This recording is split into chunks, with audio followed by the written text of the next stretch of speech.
E aí, gente, estamos começando mais um episódio do nosso podcast Cultura 21. É uma alegria ter você aqui. Já quero convidar você desde esse início, poder compartilhar, deixar aí seu comentário. Se você ainda não é inscrito no nosso canal, clica no botão inscrever-se, está logo aqui embaixo, para você ficar por dentro de toda a nossa programação. Nós estamos voltando, então, com a segunda temporada do nosso podcast. E nós temos como intuito sempre trazer pessoas que impactam a nossa sociedade, porque nós somos embaixadores do reino. Nós queremos levar essa cultura, a cultura do Senhor, a cultura do reino, por onde nós passarmos em diferentes áreas, em diferentes situações. Você é o embaixador, você é responsável por isso, e nós sempre trazemos pessoas aqui para capacitar.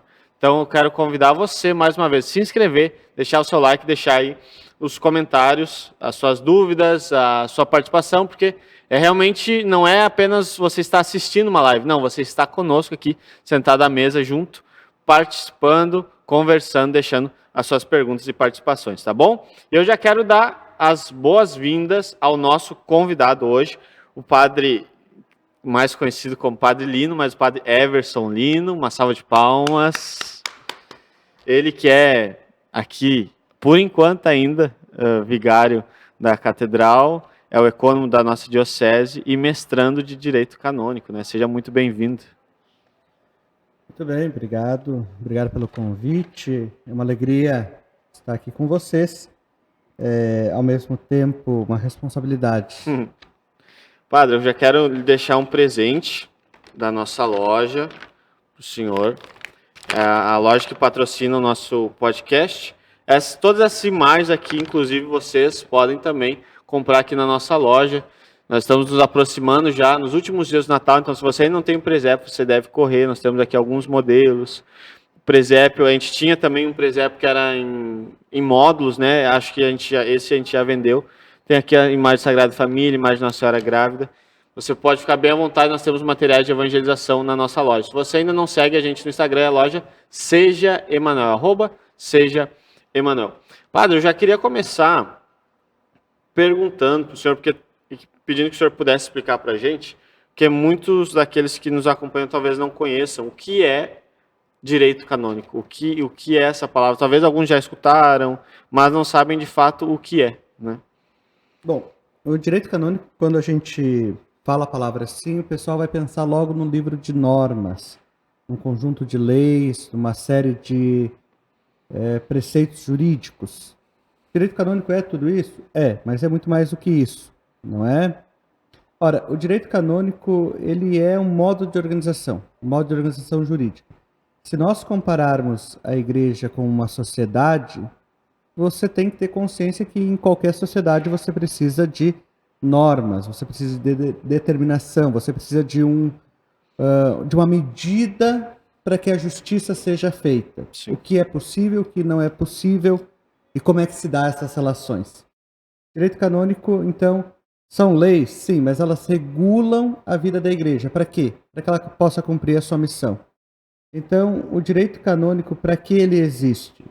Ele existe para que a igreja possa cumprir a sua missão com fidelidade. Lá está muito claro o que é possível, o que não é possível, qual é o modo que se faz. O direito canônico não é tudo, mas é uma parte muito importante. E o direito canônico, na nossa igreja, ele se divide em direito canônico latino e no direito canônico oriental. E como diz São João Paulo II, né, são dois pulmões da igreja, o latino e o oriental. Ou seja, no direito canônico você vai ter como é que o fiel participa da igreja, qual é o estatuto do fiel, quais são os seus direitos e deveres, como é que é a organização do povo de Deus, como é a estrutura da igreja.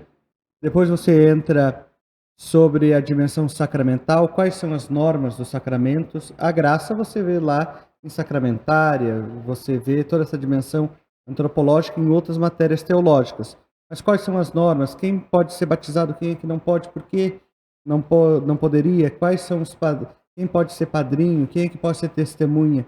Ou seja, o que dá realmente comprovação e validade para as relações das pessoas, sobretudo no âmbito dos sacramentos. E a grande dimensão do direito canônico que as pessoas veem mais são duas. Os matrimônios, né? Quando o matrimônio é válido, quando ele não tem valor nenhum, sobre as nulidades matrimoniais, e também aquilo que o pessoal parece que tem às vezes mais interesse, que é as punições, né? A excomunhão, o interdito, a suspensão, que vem ao encontro de algum delito, né?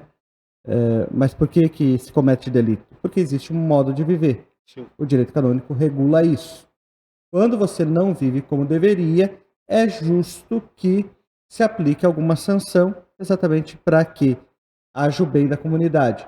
E as sanções, e assim termino essa exploração sobre direito canônico introdutória, que visa? Ela visa o bem da comunidade eclesial, aplacar o escândalo e a conversão daquele que é, por assim dizer, o delinquente. É isso. De modo geral, direito canônico tem muito a ver com o modo de viver para poder ser fiel ao Nosso Senhor. Sim. Como o senhor disse, o direito canônico ele não é apenas um livro, né? Mas se encontra muito no livro. Qual a diferença para aqueles que não conhecem tão a fundo do direito canônico, né, para o catecismo? No sentido de... Porque muitas são livros de orientações, qual é a diferença que pudesse realmente exemplificar para a gente? Olha, o catecismo é a doutrina. O catecismo é aquilo que nós devemos crer para nos configurarmos como católicos, como membros da comunidade. Somos batizados e no batismo nós cremos. No que nós cremos? Está lá no catecismo. Como vivemos essa fé? Está lá no catecismo. Ora, o Código de Direito Canônico é uma outra coisa. O Código de Direito Canônico vai dizer, ok, você é católico, você é batizado, você tem essa fé, e você tem um dever de viver essa fé. Tudo no catecismo. Agora, se você não viver essa fé, você gera um escândalo, você gera um mal. Isso tem que ser aplacado, isso tem que ser corrigido. Entra a dimensão do direito canônico. Ora, ser batizado é uma graça, mas ele também gera direitos e deveres. Esses direitos e deveres estão no Código de Direito Canônico. Ou seja, o essencial é o catecismo. O direito canônico vem ao encontro do catecismo para dizer aquilo que você crê, você deve viver. Mas na ordem prática, como é que eu devo viver? No âmbito jurídico, é o que está no direito canônico. Não sei se me faço claro. Sim. E uma pergunta um pouco mais pessoal. Por que o senhor decidiu estudar direito canônico? Não sei. Bom, Porque basicamente o senhor está querendo... Está se metendo no problema dos outros, muitas vezes, né? Para resolver, O senhor estava tranquilo um dia e pensou, vou me incomodar, vou estudar direito canônico. Pois é, não é bem assim. O que acontece que, dentro das matérias teológicas da graduação em teologia, uma das matérias é o direito canônico. Claro, muito centrado sobre a dimensão do matrimônio, né? Então, eu já era padre há um ano, quando surgiu a possibilidade de fazer uma especialização voltada para os processos matrimoniais. E é uma dimensão que está muito necessitada de ajuda, né? Há muitos casais que precisam do amparo da igreja para entender: meu matrimônio foi válido, meu matrimônio não foi válido. Ele fracassou, parece ser a realidade. Agora, essa pessoa de fato teve um matrimônio, ele teve um valor sacramental, essa pessoa de fato continua casada e por impedimento desse vínculo não pode casar de novo. Se está com outra pessoa, ela está em pecado, ela não pode comungar. Então é isso que me chamou a atenção. Por isso eu fiz a especialização e comecei por autorização da assinatura apostólica, ganhei autorização para trabalhar no Tribunal Eclesiástico. Disso, depois de 5 anos, então, veio a necessidade de não só entender os processos matrimoniais, mas entender outros processos, porque o direito canônico são 7 livros, né? O matrimônio faz parte de um dos livros, e é uma parte dentro desse livro que não é a maior, melhor dizendo, mas não é a única. Tem outros 6 sacramentos. Ou seja, para entender o todo. Por isso que eu entrei nessa brincadeira e porque tem muito trabalho, né? E alguém tem que fazer. E, e os trabalhadores do direito canônico, os servidores do direito canônico, do Tribunal Eclesiástico, eles são chamados a serem colaboradores da verdade, né? É isso que o direito busca, é por isso que eu me interessei. Hoje o senhor está no Tribunal Eclesiástico? Hoje eu sou juiz adjunto do Tribunal Eclesiástico de Porto Alegre, eu sou também auditor de processo de nulidade, ou seja, eu ajudo a julgar os casos dos processos que já foram conduzidos, colaborando lá para os votos, são sempre um colegiado de 3 juízes, então são 3 votos, eu colaboro com um desses. E em nível aqui de Novo Hamburgo, eu ajudo a encaminhar os processos e depois eu ouço algumas testemunhas de alguns processos para fazer aquilo que a gente chama de parte probatória. Ou seja, a gente confronta a versão daqueles que entram no tribunal com as suas testemunhas para tentar comprovar se aquilo de fato verdade, fundamenta ou não. Sim. E existe um tribunal em cada diocese? Como é que funciona? Olha, pelo direito, todo juiz, todo bispo é juiz. Tá? Quem detém o poder judiciário na igreja são os bispos diocesanos. Tá? Ele é juiz na sua diocese. E ele deveria ter um tribunal. A grande questão é que, por falta, às vezes, de estrutura e de condições financeiras, há uma permissão para que vários bispos, várias dioceses se unam e formem aquilo que a gente chama de um tribunal interdiocesano, ou um tribunal regional, ou em algum outro caso extremo um tribunal nacional, né? Os bispos da província eclesiástica de Porto Alegre, que inclui Caxias, Montenegro, Osório, Novo Hamburgo e Porto Alegre, se uniram e tem um tribunal em Porto Alegre, o Tribunal Interdiocesano de Porto Alegre, que julga em primeira instância os processos de nulidade matrimonial e, claro, qualquer outro processo que possa haver ser invocado o próprio tribunal. Claro que quando os bispos se reúnem e criam um tribunal juntos, eles como que abrem mão do seu poder judicial e um bispo vai deter esse poder, que é o moderador do tribunal. Hoje o moderador do Tribunal Interdiocesano de Porto Alegre é o arcebispo Dom Jaime. Ele é o moderador e ele tem um vigário judicial nomeado para lá. Ou seja, todos os casos nós nos reportamos, essas 5 dioceses se reportam ao tribunal em Porto Alegre. Entendi. Talvez aqueles que estão nos ouvindo nunca ouviram falar dessa forma, talvez até de forma mais popular, né? Alguns estão pensando, poxa, mas falando sobre o casamento, né? Então pode separar? Não pode separar? Como que é o processo? O que é que a igreja diz a respeito disso para casais então que casaram, né?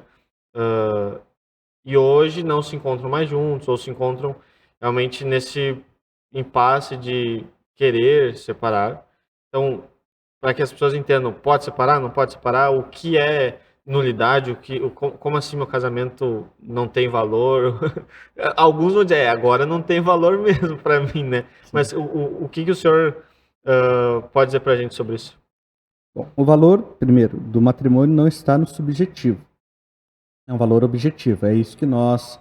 mas para mim não tem mais sentido. Ok, para você. Nós temos que olhar objetivamente, porque a verdade é objetiva.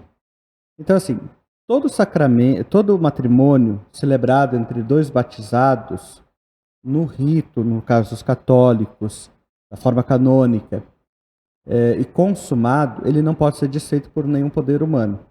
Tá bem? Então, um casamento celebrado entre católicos, batizados, consumado, não só entre católicos batizados, melhor dizendo, e consumado, ele é indissolúvel, tá? Até que a morte os separe. Ora, o que acontece? Acontece que algumas coisas podem fazer com que esse matrimônio, na verdade, nunca tenha existido. A coisa não pode existir e depois a igreja dizer que não, passa a não existir. Ela não tem esse poder. ela não tem poder para anular algo válido. Ela tem poder apenas para declarar. É um processo judicial, mas o caráter da sentença é declaratório. A igreja declara: olha, esse matrimônio que tinha aparência de validade, na verdade ele nunca foi válido. Uma coisa é reconhecer, nunca teve valor. Outra coisa é dizer, a partir de agora passa a não ter valor. Isso a igreja não vai dizer. Porque se ela disser que agora em diante passa a não ter valor e é um matrimônio celebrado validamente entre dois batizados, consumado, ela está fazendo aquilo que ela não pode. Ela está indo contra o Evangelho, sobretudo lá no capítulo 19 de São Mateus. Então, assim, quando a gente diz processo de nulidade matrimonial, na verdade vamos verificar se esse matrimônio existiu de verdade. Ou ele existiu ou ele não existiu. Ou ele é válido ou ele é inválido. Né? A gente não muda ele. Né? Então, mal comparando, mas é um modo de entender, poderíamos comparar o matrimônio com um contrato. Um contrato tem certas condições. A quebra de contrato depende da vontade das partes. Dependeu da vontade das partes gerar esse contrato, depende da vontade das partes quebrar esse contrato. Essa quebra de contrato no matrimônio da igreja não é possível. Ah, eu quero separar. Não, não basta a sua vontade. Ah, mas o outro também quer separar. Também não basta a sua vontade. A igreja vai simplesmente dizer, vamos analisar esse contrato. Ele tem todos os elementos? Sim, ele tem todos os elementos. Ele pode ter fracassado, isso é uma dor, isso é uma dificuldade, mas ele não passa a ser inválido porque ele fracassou. Isso é uma diferença que nós temos. Ah, mas meu casamento não deu certo por isso, porque eu era muito novo, porque eu fui traído, ou porque a gente teve dificuldade de ter filhos e acabamos separando, ou a gente não venceu tal crise. Ok, isso significa que o casamento fracassou, não significa que ele é nulo. Nulidade e fracasso são coisas diferentes. Evidentemente, quando ele é nulo e fracassa, daí você vai fazer uma verificação. Né? Agora, nem todo processo de nulidade a pessoa sai de lá com a declaração de nulidade. Né? Quando não há nulidade, o tribunal vai dizer: o casamento é válido, ou seja, o vínculo continua, você continua casado com aquela pessoa até que a morte os separe. Sim. Mas dentro disso, como que a igreja se posiciona para algumas realidades que, como o senhor disse, né, casamentos que fracassaram por N motivos e a união das duas pessoas ela não é mais possível, né? Mas não significa que não existe o vínculo, né? Mas qual é o parecer da igreja nesse sentido?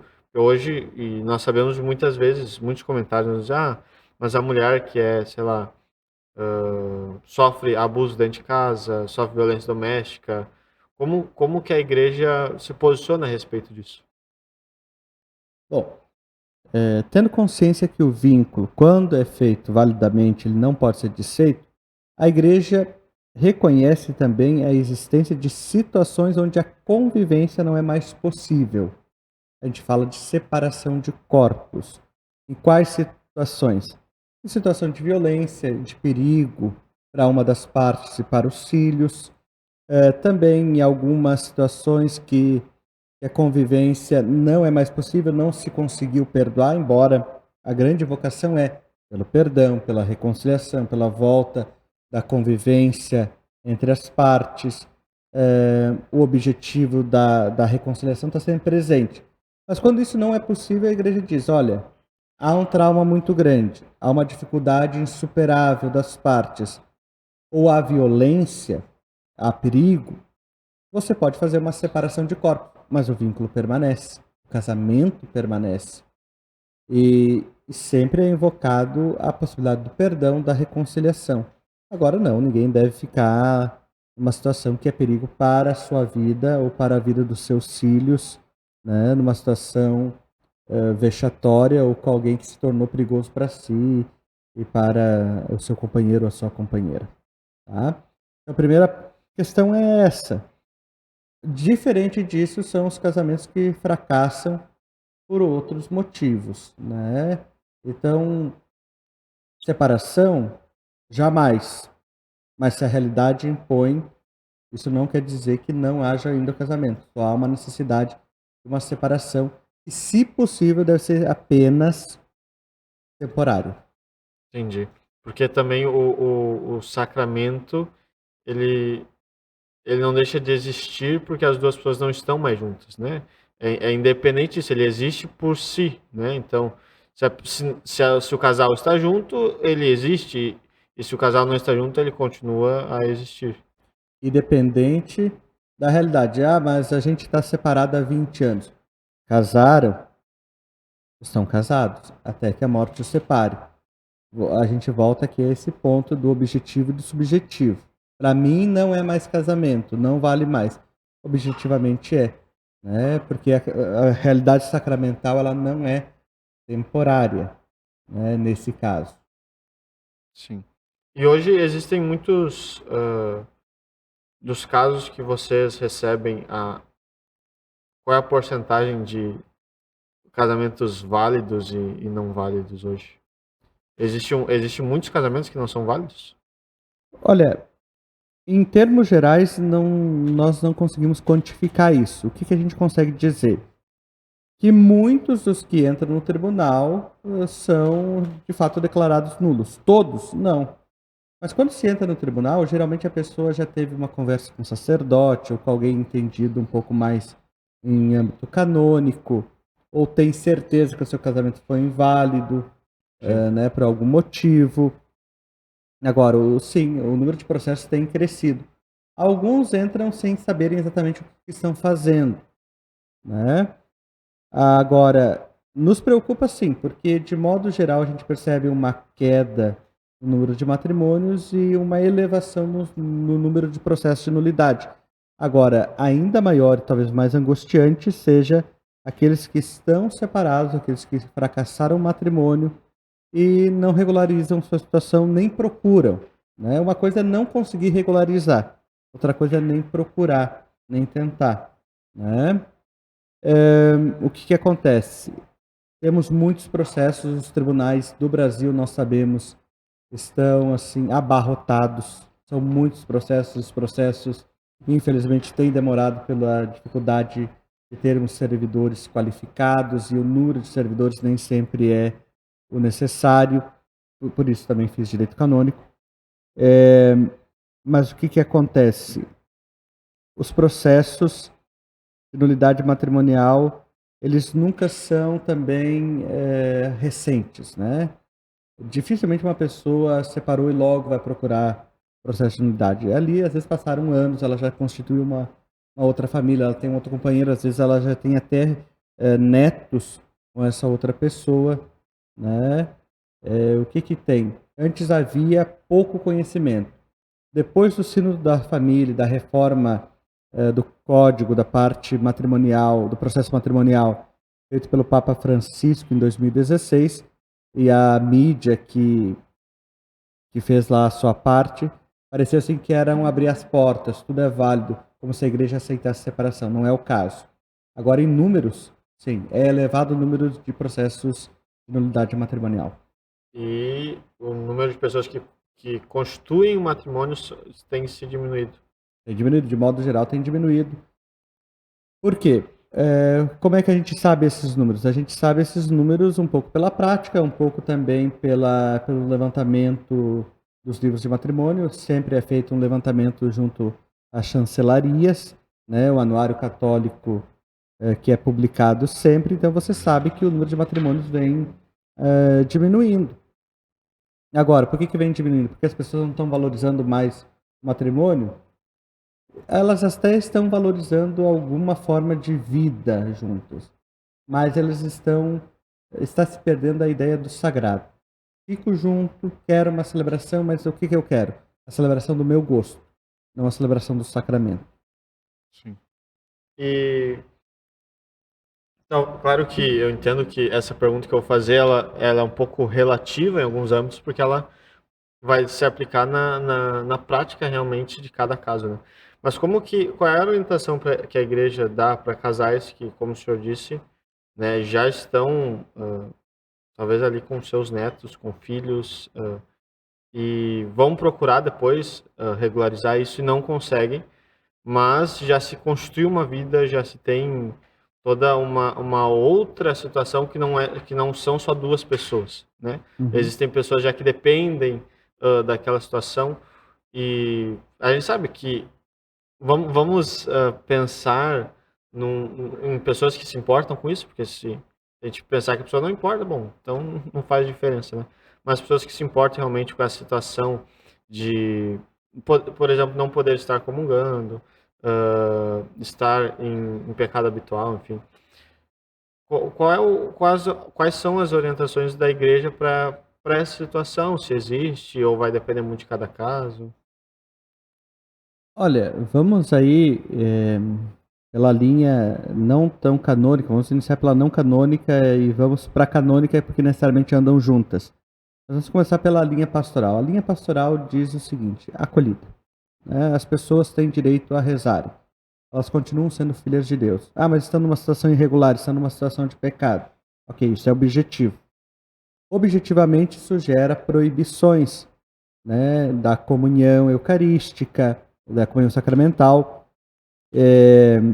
Mas isso não proíbe, por exemplo, de batizar os filhos. Isso não proíbe, por exemplo, de ir na missa ao domingo, mesmo sem poder comungar, que faça a comunhão espiritual. Isso não proíbe de participar da vida pastoral da paróquia, não em todos os âmbitos, mas em alguns você pode participar.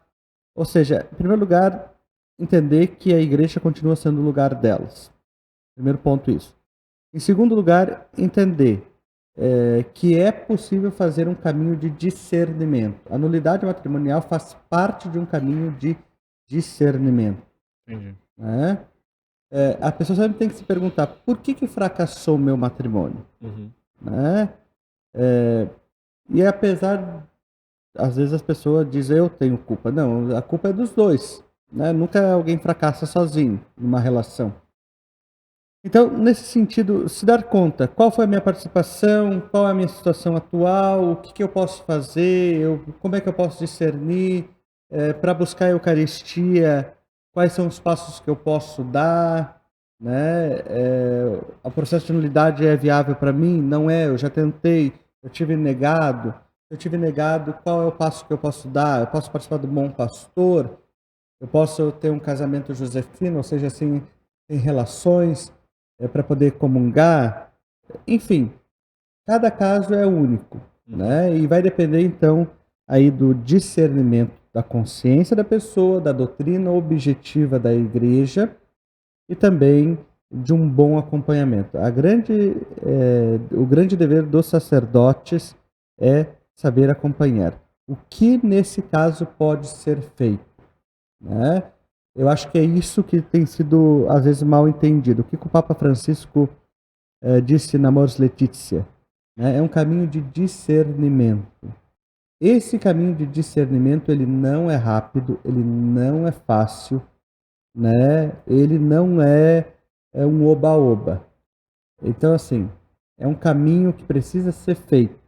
Se a pessoa tem certeza que fez esse caminho, que fez esse discernimento, daí sim a gente pode questionar como é que poderia ser feito de outra maneira. Agora, se não fez, né, daí a gente fica naquela assim, pobre de mim, ou coitadinho da pessoa, e daí a gente não dá para ela uma solução, a gente fica apenas com dó. Sim. Né? A gente fica apenas com pena, a gente fica apenas assim, ai, como é que a igreja é ruim? Tá, mas já usou os meios, já usou o remédio possível, já usou a orientação? Não, nem sempre. Né? Eu diria isso.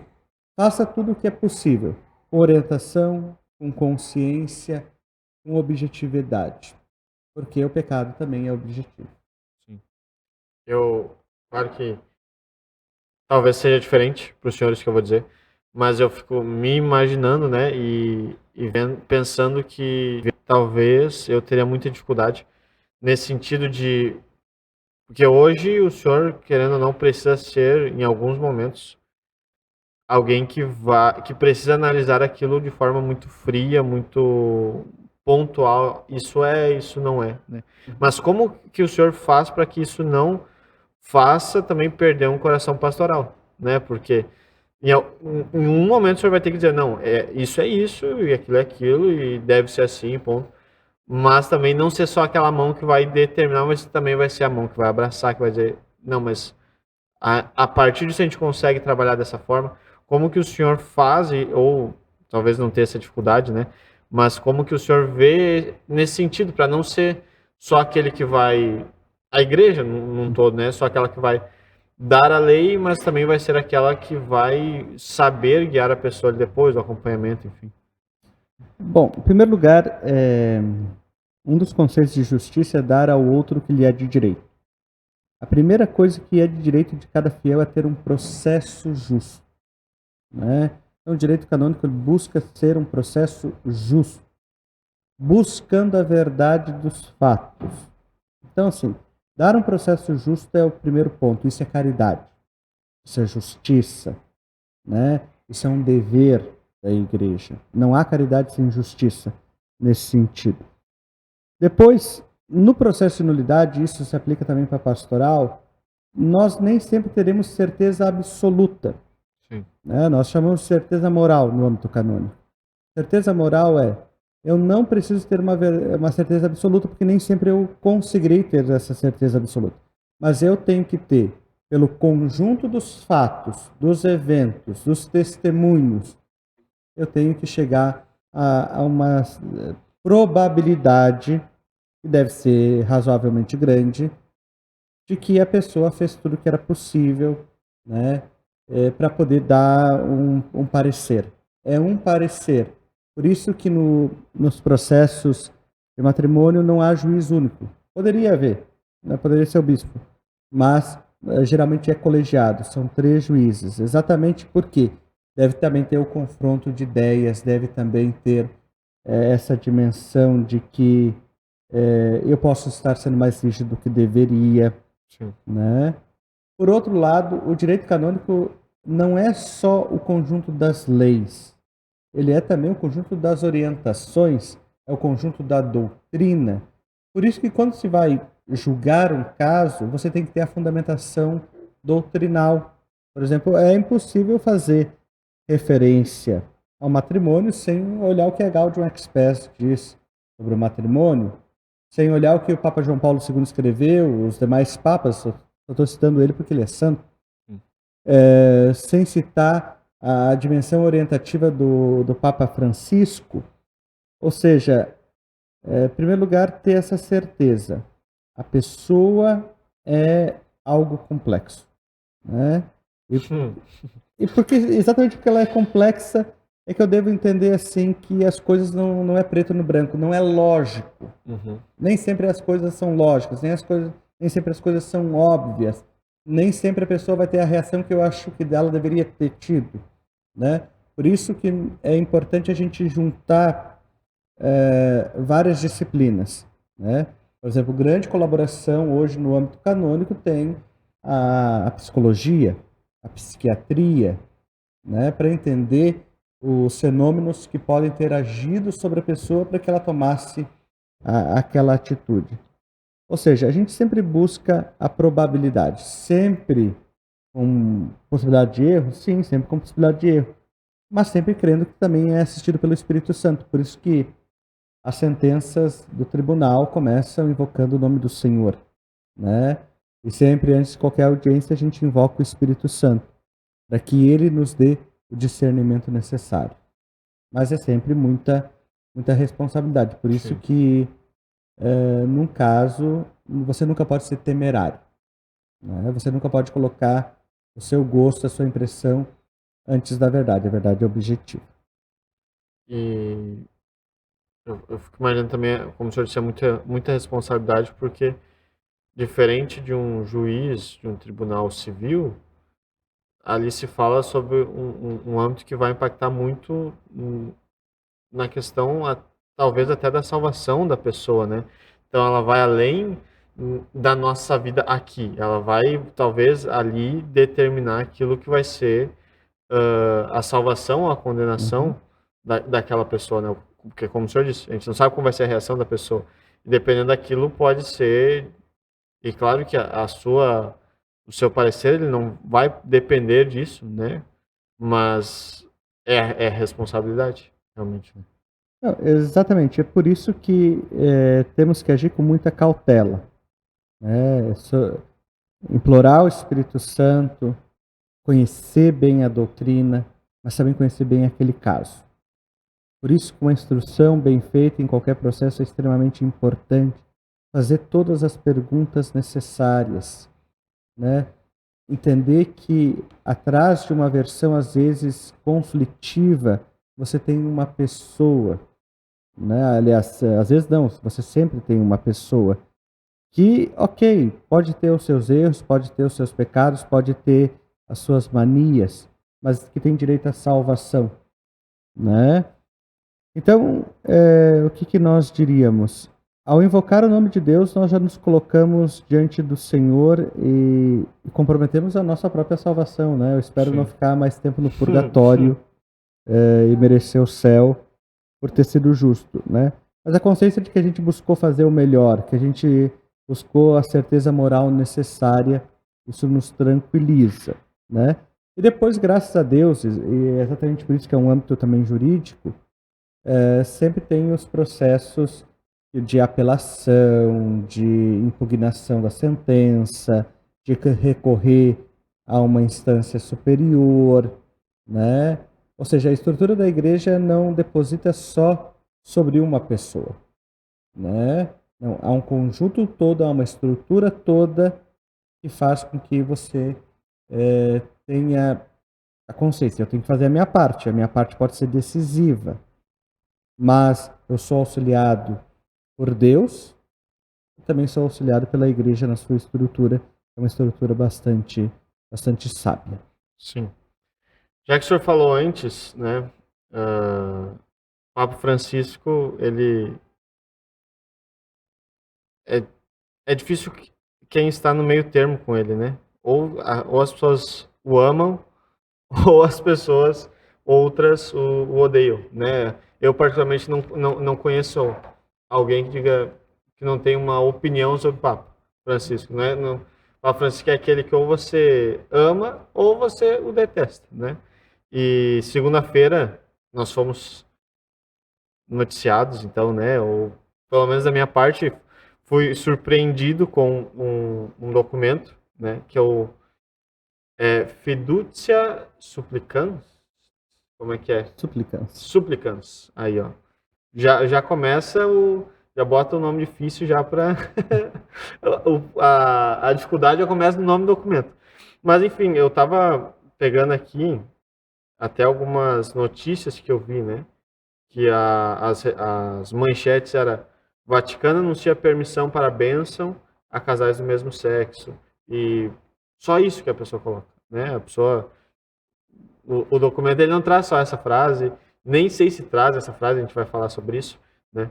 Mas para a gente poder explicar um pouco, talvez até aquelas pessoas que não viram essa notícia, que eu acho difícil, né? Uhum. Mas talvez tinha alguém que estava em Marte e chegou agora na Terra e não viu essa notícia. O que está acontecendo nessa situação toda? Bom, o que acontece é que o Dicastério para a Doutrina da Fé, sim, o antigo Santo Ofício, aquela coisa toda. O que é um dicastério?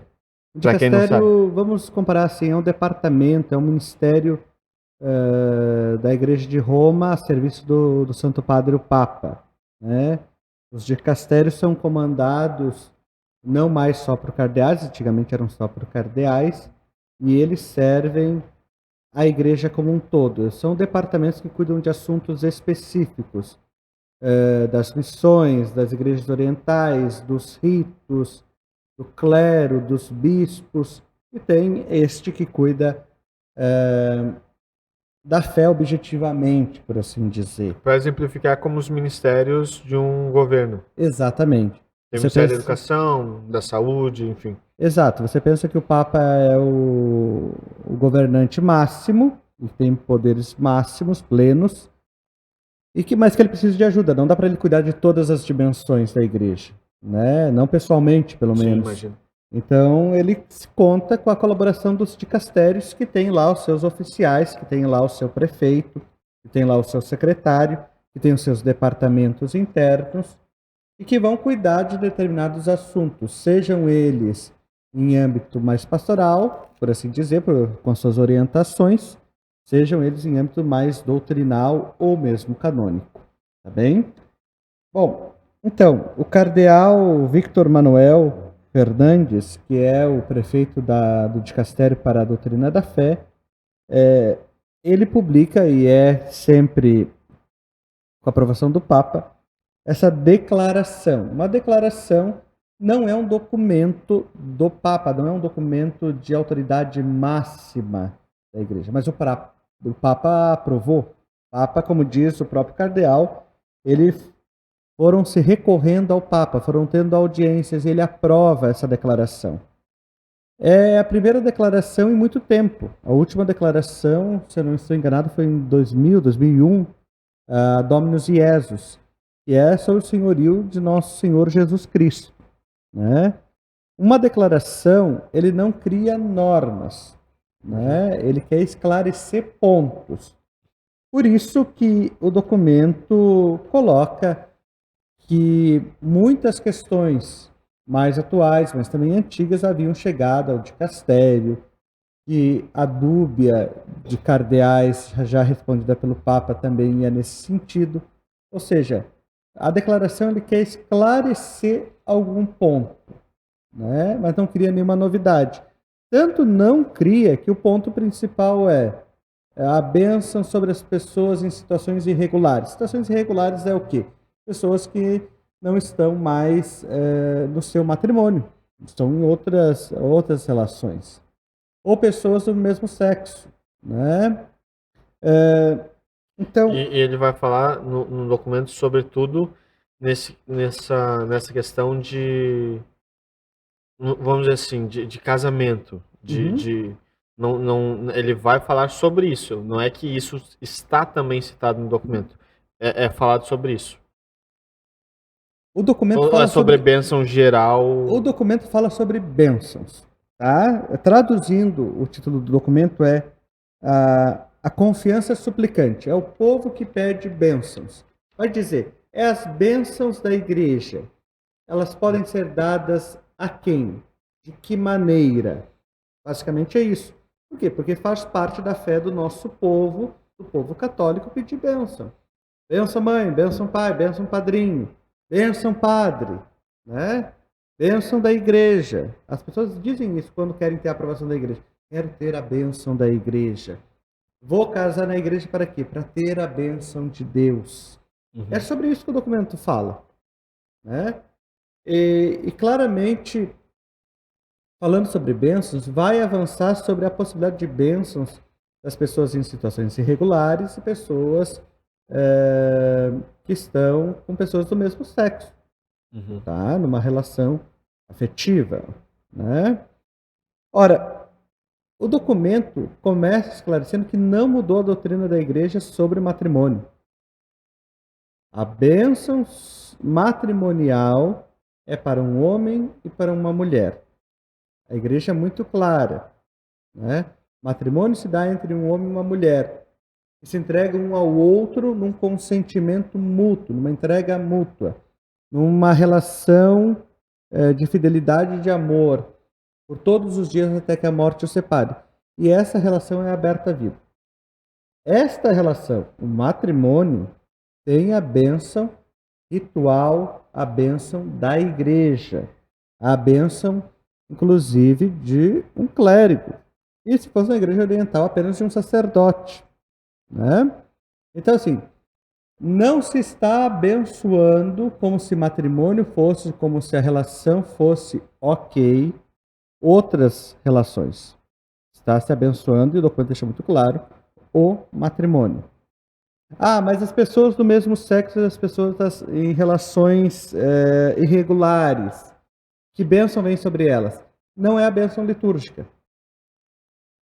Não é a bênção lá no casamento civil. Olha, o padre pode ir lá me dar uma bênção, porque eu vou casar, não posso casar na igreja, mas posso casar no civil. Ou lá o padre dá uma bênção, ou lá na minha festa. Não.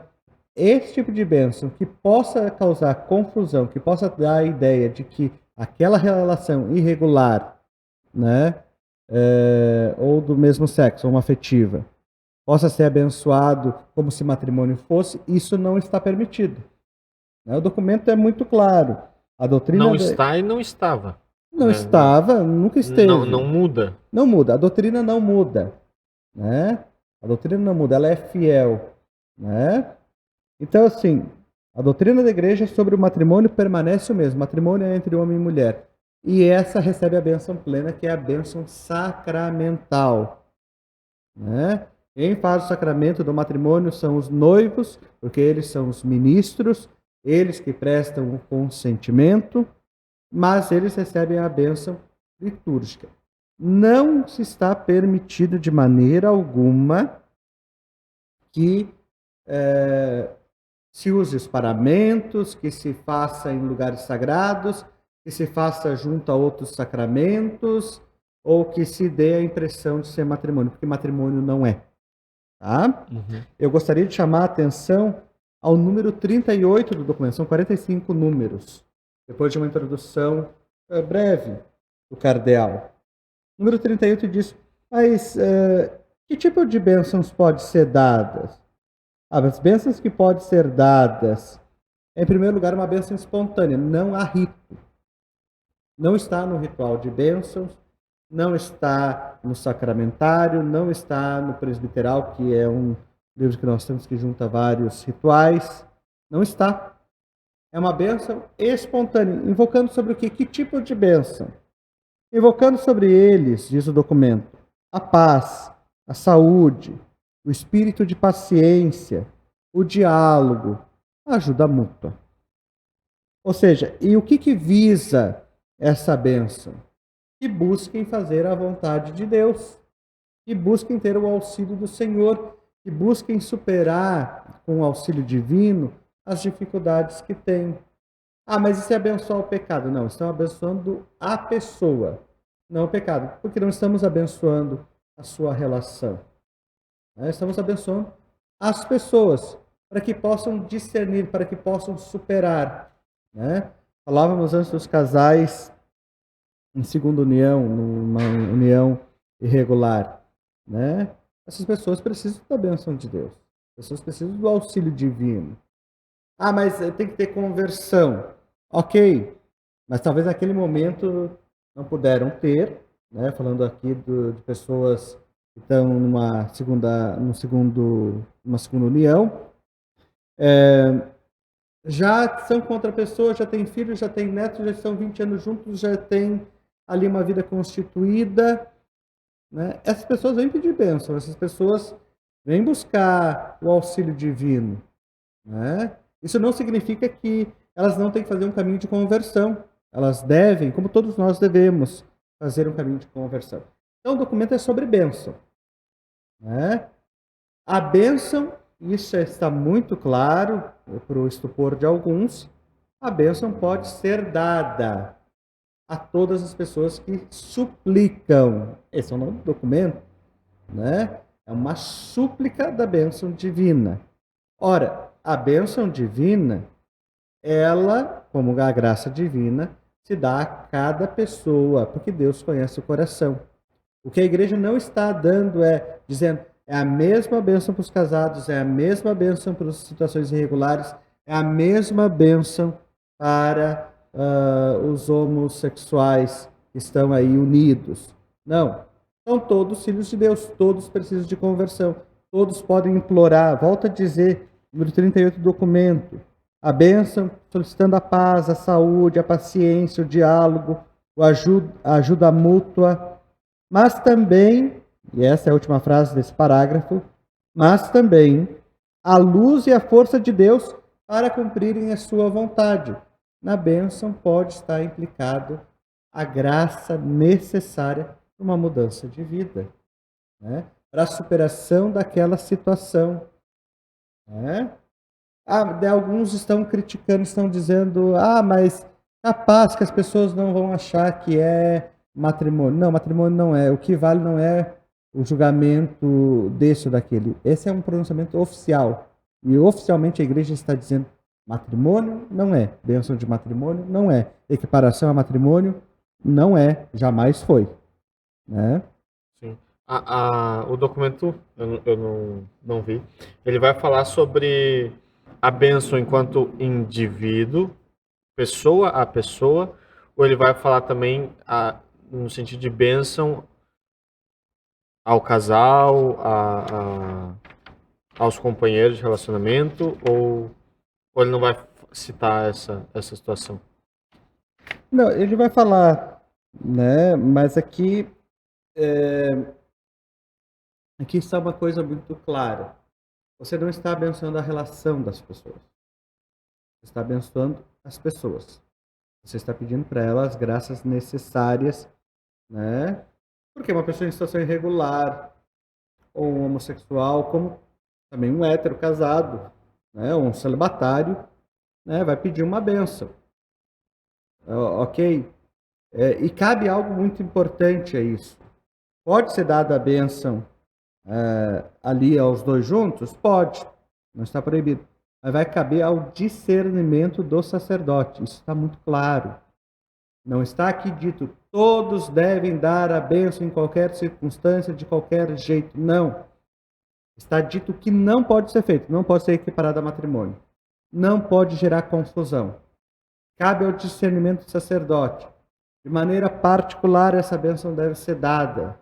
Né? Não é assim, venham todos sejam abençoados, no final da missa é tudo igual, vamos fazer aqui. Não, não é isso. Né?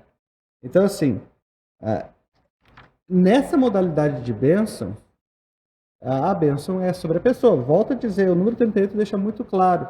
Você invoca sobre as pessoas aquilo que você invoca sobre todo e qualquer um. Né? Saúde, paciência, entreajuda, força para fazer a vontade de Deus. Essa é a grande questão. Porque nesse sentido, né, talvez a grande diferença dessas pessoas é que o pecado dessas pessoas talvez é público, né? Mas quantas outras pessoas que já foram abençoadas que estavam também em desacordo com a vontade de Deus e não sabemos, nunca saberemos, né? Exatamente. Olha, volto a dizer, o pecado é objetivo? É objetivo. Por isso o documento também é objetivo, dizendo matrimônio não é, bênção sobre matrimônio não é. Né? É uma bênção sobre a pessoa. Né? Isso é uma prática muito mais pastoral, de acolhida. De acolhida e de lembrança que aquela pessoa é amada por Deus. Sim. Né? Vamos lá comparar então. A parábola do filho pródigo, lá do Evangelho de São Lucas, lá no capítulo 15 de São Lucas. Né? É o pai que espera, é o pai que abraça. Né? Vamos falar a verdade, aquele filho estava totalmente no pecado, totalmente indigno. Né? O pai o acolhe. Né? Não estamos dizendo que aqui essa acolhida significa dizer tá bom, tá legal, pode continuar assim. Não é isso que significa. Não é sobre isso que está sendo falado. Né? Essa declaração deve se juntar a outras declarações, outras declarações não, mas a outros documentos, a outras instruções, e que são várias, né? A acolhida das pessoas homoafetivas, a acolhida a casais em situações irregulares, né? Se você pegar apenas esse documento, você vai dizer, estão inventando moda. Se você pegar todos os outros documentos que vêm há muito tempo, você vai dizer, foi um crescendo. Eu posso não concordar. Né? Você dizia antes, o Papa Francisco é amado ou é odiado, mas quero lembrar, ele é o Papa. Sim. Né? Ele tem a graça do Espírito Santo também para conduzir a igreja. E que sim, algumas coisas ainda vão ter que ser discernidas. Por que é temerário falar mais do que se deve desse documento? Tem gente querendo falar demais, tem gente querendo saber demais. Vai depender aqui de algumas orientações práticas ainda, né? Dos bispos. Certamente surgirão dúvidas que também serão enviadas ao dicastério, né? E terão que ser esclarecidas. Certamente terão pontos que vão, na prática pastoral, dizer que isso aqui é inviável ou que tem que ser ampliado, né? Ah, mas a igreja está se tornando herege, daí citam os que são contras. Ah, porque o sínodo da Alemanha, o caminho sinodal da Alemanha, ou o sínodo agora, o último que aconteceu em Roma. Calma, os temas são levantados, não foram decididos. Volto a dizer, essa declaração fala sobre bênção e deixa muito claro que não se está equiparando as coisas, né? É por aí. Sim. Essa declaração, ela traz ela traz uma grande novidade ou na verdade ela só está falando algo que a igreja já se fazia, já se vivia? Ela está trazendo uma novidade, não há dúvida. Entendi. A grande novidade é uma novidade pastoral, né? Quer dizer, que as pessoas todas sejam acolhidas. E aqueles que confiantemente suplicam uma bênção, que a recebam, mas recebam a bênção própria do seu estado de vida, né? Isso aqui não é uma chancela a outras situações, volto a dizer. Então, assim, há uma novidade, sim. Né? O próprio cardeal diz, olha, a declaração e se faz todo um percurso, né? Bênção sempre existiu a compreensão da graça de Deus que veio ao encontro do seu povo, né?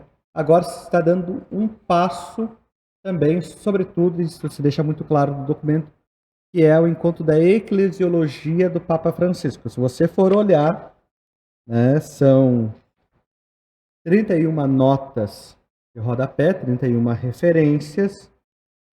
Obviamente, porque é um documento magisterial, não vai citar teólogos e outras situações, mas aqui o grande Papa citado diversas vezes é o Papa Francisco, né? E tem toda essa dimensão da acolhida de Deus que é misericordioso. Então, dizer que não tem nenhuma novidade, não dá para dizer. Tem uma novidade, é uma novidade pastoral. O que não tem é uma novidade doutrinal, né? Tem um esclarecimento, volto a dizer, é uma declaração, né? Ela esclarece aquilo que já estava na doutrina. Ela avança um pouquinho? Sim, ela avança um pouquinho na prática, né? E ela, diria eu, ela é uma provocação, porque tem muito a se pensar, tem muito ainda a ser discernido. Certamente virão livros, artigos, debates, isso tudo tende a enriquecer. No final das contas, o que me parece? A igreja está dizendo, não aprovamos todas as situações, é verdade, não aprovamos o pecado e não estamos diminuindo o matrimônio. Nós temos que entender que hoje há situações irregulares, que hoje há pessoas homoafetivas que estão buscando a Deus. Ah, mas tem que mudar, mas tem que se converter. Ok, todo mundo tem que fazer isso, né? O pai do filho pródigo, volto sempre a essa parábola, primeiro abraçou, né? Sim. Depois certamente deve ter puxado a orelha em algum momento, né? Ter ajustado as coisas. Mas primeiro fez festa, porque o filho estava perdido e foi encontrado. Estava morto e voltou a viver. Então esse é só a gente vai ter muito ainda sobre o que falar nisso, porque é só o começo. Com certeza, embora o documento ele seja, por assim dizer, completo, certamente, não tenho dúvida disso, haverão dúbios, haverá artigos, volto a dizer. Os teólogos terão muito trabalho, os pastoralistas também, né? Mas o que vale mais vai ser a posição dos bispos, né? Vai ser a posição dos bispos. Padre, a gente já vai indo já para os finalmente, né? Queria agradecer a sua disposição, a aceitar o convite. Talvez um pouco incisivo do Nicolas, não, mas brincadeira. Realmente agradecer ao senhor por aceitar, né? Falar sobre esse tema que não é algo simples, né? É algo delicado, que precisa ser bem compreendido, que precisa ser bem esclarecido, né? Porque às vezes as pessoas nem sempre entendem aquilo que a gente quer falar da forma que a gente quis falar. Então a gente precisa ter muitas vezes um cuidado para realmente deixar claro, né, aquilo que nós estamos dizendo, sobretudo quando se fala desses assuntos que são mais polêmicos, né? E muito obrigado por o senhor ter aceitado o nosso convite. E deixo aberto agora também aqui o espaço para o senhor, se quiser fazer alguma consideração final, alguma coisa, e depois pedir para que o senhor ainda possa nos abençoar para que nós possamos encerrar. Muito bem, eu termino dizendo assim que o Nicolas insistiu muito mesmo, mas eu não sou um especialista nisso, né? E vim de maneira temerária. Por quê? Exatamente porque o documento é recente, tem que fazer novas leituras, tem que ler de novo e ler de novo e procurar entender, né? Indico a entrevista do padre José Eduardo, né? Podemos deixar talvez o link depois, Sim. Que é uma boa referência. Eu só diria assim, não se tire conclusões sem ler o documento. Não se tire conclusões de especialistas de internet, sobretudo se não gosta do Papa, né? Porque já vão partir desse pressuposto. Então, muito cuidado, né? Tentei aqui me manter no documento, né? Sem deixar que as minhas opiniões pessoais interfiram, porque nós não estamos aqui para nos anunciarmos, mas sim a doutrina da igreja. Por fim, agradeço, acho que essa é uma iniciativa boa, né? Tá brincando com o Nicolas, eu tô bem, né? Eu tô falando antes do pai fundador, o pai fundador ainda não fez nada, né? Nesse sentido, mas sei que já entrevistaram o Dom Jaime, então parabéns pela iniciativa e que a gente possa se ajudar, né? Por isso eu invoco sobre vocês e peço também sobre mim a bênção de Deus Todo-Poderoso. Por tudo que temos, por tudo que somos, por tudo que vocês fazem, digamos glória ao Pai, ao Filho e ao Espírito Santo. Como era no princípio, agora e sempre. Amém. O Senhor esteja convosco. Ele está no meio de nós. Deixe sobre vós a bênção de Deus Todo-Poderoso, Pai, Filho e Espírito Santo.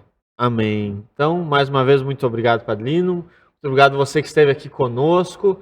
Se você não é inscrito no nosso canal, se inscreva para você ficar por dentro de toda a nossa programação. Nós vamos deixar aqui na descrição do vídeo o link do documento para você poder ler, estudar, reler, para você não estar baseado apenas naquilo que os outros estão falando, mas para você realmente poder ler o pronunciamento da igreja. Vamos deixar o link também da entrevista do Padre José Eduardo.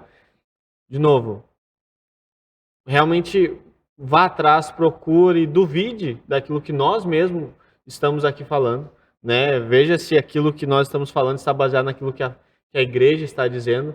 Não acredite em tudo aquilo que você vê, em tudo aquilo que você lê. Vá atrás realmente para ver se esse é o posicionamento da igreja. Eu não esqueça de ser um embaixador do reino e eu te vejo na próxima semana.